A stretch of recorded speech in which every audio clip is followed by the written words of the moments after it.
പൗരോഹിത്യത്തിന്റെ ആരാണ് മൗലവിയെ ഉന്മൂലനം ചെയ്തത്? അത് തകരും. അതിനെ തുടർന്ന് ആരാ എനിക്കറിയില്ല. ഉണ്ടെങ്കിൽ ഇപ്പം ഞാൻ പറയില്ല എന്നാളെ എൻ്റെ ഉസ്താദാണ്, അയാൾ എന്നെ പഠിപ്പിച്ച ആളാണ്. താങ്കൾ മൗലവിയുടെ ശിഷ്യനായിരുന്നു. താങ്കൾ ഒരു ശിഷ്യൻ എന്ന നിലയിൽ അദ്ദേഹത്തോട് കടപ്പെട്ട ഒരു വ്യക്തി എന്ന നിലയിൽ ഒരു അന്വേഷണം നടത്തേണ്ടതാണ്. താങ്കൾ ആത്യന്തികമായ ഒരു മാധ്യമപ്രവർത്തകൻ കൂടിയാണ്. അപ്പോൾ ആ അന്വേഷണം നടത്തിയിട്ടുണ്ടാവും. പക്ഷേ താങ്കൾക്ക് തുറന്നു പറയാൻ ഭയമായിരിക്കും.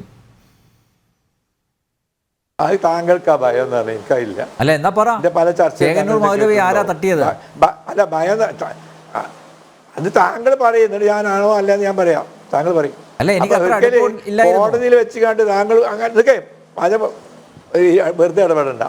ഞാൻ ഒരു കോടതിയിൽ വെച്ചിട്ട് ജഡ്ജി ചോദിച്ചു, അപ്പോൾ എപ്പോഴാണ് പിന്നെ ചെകന്നൂർ മൗലവി കൊല്ലപ്പെട്ടത് എന്ന് ചോദിച്ചപ്പോൾ മറ്റേ ആൾ പ്രതി പറഞ്ഞ മറുപടി, ഓ ഇന്നാലില്ലാഹി വ ഇന്നാ ഇലൈഹി റാജിഊൻ.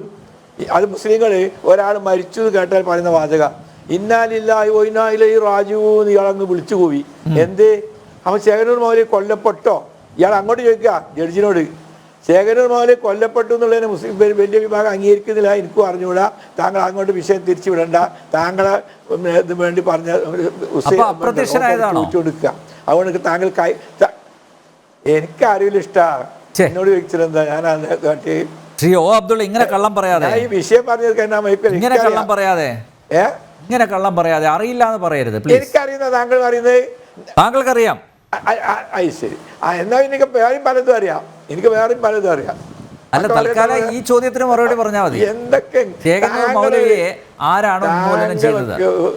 താങ്കൾ ഒരു അഡ്മിനല്ലേ? ഒരു അഡ്മിൻ എന്നുണ്ടായത് പ്രാഥമിക മര്യാദ. ചർച്ചയിൽ പങ്കെടുക്കുന്ന ആളുടെ പേര് ഒരു ആരോപണം ഉന്നയിക്കുക. എന്നിട്ട് താങ്കൾക്കറിയാം ചെകന്നൂർ മൗലവിനെ കൊന്ന ആള്. എനിക്ക് ചെകന്നൂർ മൗലവി എൻ്റെ അധ്യാപകനാണ്. എൻ്റെ കൂടെ ധാരാളം വിദ്യാർത്ഥികളെ പഠിപ്പിച്ചിട്ടുണ്ട്.